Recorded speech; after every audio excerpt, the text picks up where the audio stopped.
प्यार, धोखा और बेवफाई के बाद मर्डर। कुछ ऐसी कहानी निकलकर सामने आई है उत्तर प्रदेश के मेरठ जिले से।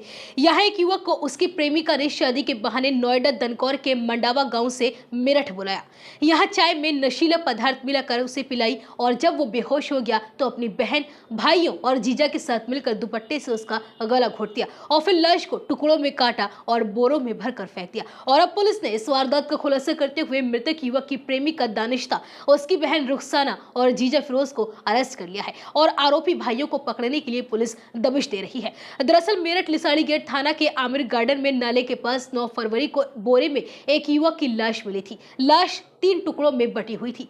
लाश का सिर, धड़ और पैर तीनों अलग थे। हाथ पर गुदा था सुहेल। पुलिस ने लाश की पहचान कराने के लिए फोटो सर्कुलेट किए। फोटो देखकर गौतम बुद्ध नगर के दनकौर के मंडापा गांव के रहने वाले सुहेल के पिता फजरुल हसन और भाई इमरान के साथ मेरठ पहुंच गए। उन्होंने हाथ पर बने टैटू के आधार पर लाश की शिनाख्त अपने बेटे के रूप में की। उन्होंने बताया कि फरवरी को बेटा फैक्ट्री में काम करने के लिए गया था, लेकिन देर शाम तक वापस नहीं लौटा। इसके बाद हम लोगों ने खोजबीन शुरू की, मगर उसका कहीं पता नहीं चला।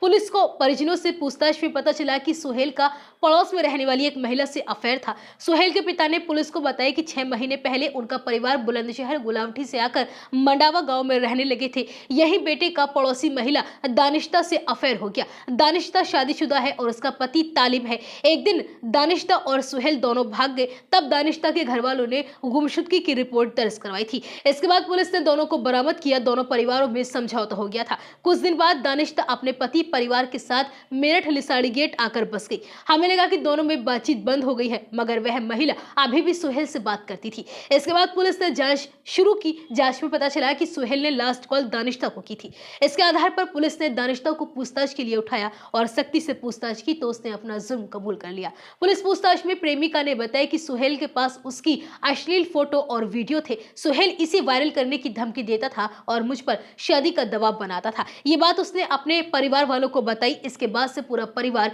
परेशान चल रहा था। धमकी से परेशान होकर मैंने परिवार के साथ सुहेल की हत्या का प्लान बना लिया और बीते 8 फरवरी की रात में सुहेल को कॉल किया और उससे कहा कि घर वाले निकाह के लिए राजी हो गए हैं, तो मेरठ आकर बात कर लो। ये सुनते ही वो राजी हो गया और रात में ही वो बस पकड़कर मेरठ आ गया। 2 बजे के बाद मेरे घर लिसाड़ी गेट पहुंचा। यहाँ मैंने उसे नशीली चाय पिलाई और जब वो बेहोश हो गया तो बहन, जीजा और भाइयों के साथ मिलकर दुपट्टे से उसका गला घोट दिया और फिर लाश को टुकड़ों में बांटा और बोरे में भरकर फेंक दिया। सुहेल की हत्या की मास्टरमाइंड दानिश्ता की बहन रुखसाना है। रुखसाना की शादी फिरोज से हो चुकी थी। दोनों में अनबन रहती थी, इसलिए रुखसाना ने फिरोज को छोड़कर दूसरी शादी कर ली, लेकिन दूसरा पति जेल चला गया। दूसरे पति के जेल जाने के बाद रुखसाना और पहले पति फिरोज की नजदीकियां फिर से बढ़ी और अब दोनों साथ रह रहे थे। रुखसाना के कहने पर ही फिरोज सुहेल की हत्या में शामिल हो गया। रुखसाना ने ही सुहेल हत्याकांड की पूरी कहानी लिखी। वहीं पुलिस दानिश्ता के पति तालिब से भी पूछताछ कर रही है। एसपी सिटी आयुष विक्रम सिंह ने इस बारे में बताया कि पुलिस ने दानिश्ता, बहन रुखसाना, जीजा फिरोज को अरेस्ट कर लिया है। दोनों भाई फिलहाल फरार है और उनके लिए दबिश दी जा रही है।